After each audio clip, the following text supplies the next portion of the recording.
నయమాను ఏ దేశపు సైన్యాధిపతి? సిరియా. నయమాను ద్వారా సిరియా దేశమునకు జయము కలుగజేసినది ఎవరు? దేవుడైన యెహోవా. రాజు దృష్టికి ఘనుడైన సైన్యాధిపతి ఎవరు? నయమాను. నయమాను కలిగియున్న రోగము ఏమిటి? కుష్ఠరోగము. నయమాను భార్యకు ఉపచారం చేసినది ఎవరు? ఇశ్రాయేలు దేశము నుండి చెరగా తేబడిన ఒక చిన్నది. షోమ్రోనులో ఉన్న ప్రవక్త ఎవరు? ఎలీషా. ప్రవక్త కుష్ఠరోగమును బాగుచేయునని ఆ చిన్నది ఎవరితో చెప్పెను? తన యజమానురాలితో. చిన్నది చెప్పిన మాటలను నయమాను ఎవరితో చెప్పెను? సిరియా రాజుతో. సేవకుడైన నయమానుకు కలిగిన కుష్ఠరోగమును నీవు బాగు చేయవలెనని సిరియా రాజు ఎవరికి పత్రిక పంపించెను? ఇశ్రాయేలు రాజునకు. సిరియా రాజు పంపిన పత్రికను చదివి వస్త్రమును చింపుకొన్నది ఎవరు?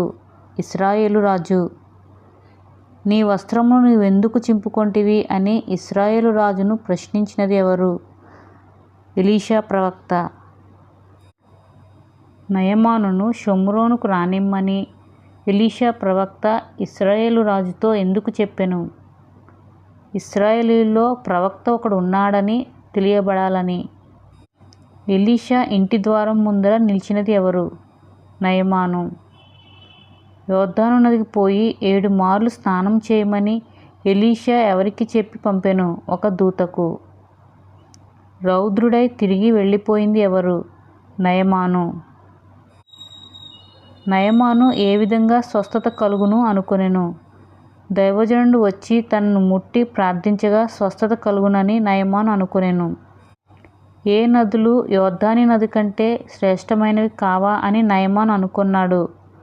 దమస్కు నదులైన అబానా, ఫర్ఫూరా. నాయనా, దైవజనుడు చెప్పినట్లు యోర్దాను నదిలో 7 మార్లు మునగమని నయమానుకు చెప్పింది ఎవరు? నయమాను దాసుడు. దైవజనుడు చెప్పినట్లు చేయగా స్వస్థత పొందుకున్నది ఎవరు? నయమాను.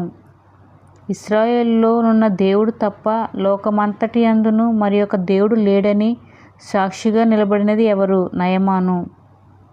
నయమాను తెచ్చిన బహుమానము తిరస్కరించినది ఎవరు? ఎలీషా ప్రవక్త. యెహోవాను తప్ప ఇతర దేవతలను సేవించను అని చెప్పినది ఎవరు? నయమాను. 2 కంచర గాడిదలు మోయగల మన్ను ఇవ్వమని ఎలీషాను అడిగినది ఎవరు? నయమాను. ఎలీషా తిరస్కరించిన బహుమానమును తీసుకున్నది ఎవరు? ఎలీషా సేవకుడగు గెహజీ. నయమాను దగ్గర తీసుకున్న బహుమానమును ఎక్కడ దాచిపెట్టెను? ఇంటిలో. నువ్వు ఎక్కడి నుండి వచ్చితివని అడుగగా గెహజీ ఏమని చెప్పెను? నేను ఎక్కడికి పోలేదని అబద్ధము చెప్పెను. అబద్ధమాడి నయమానుకు కలిగిన కుష్ఠరోగమును పొందుకున్నది ఎవరు? గెహజీ.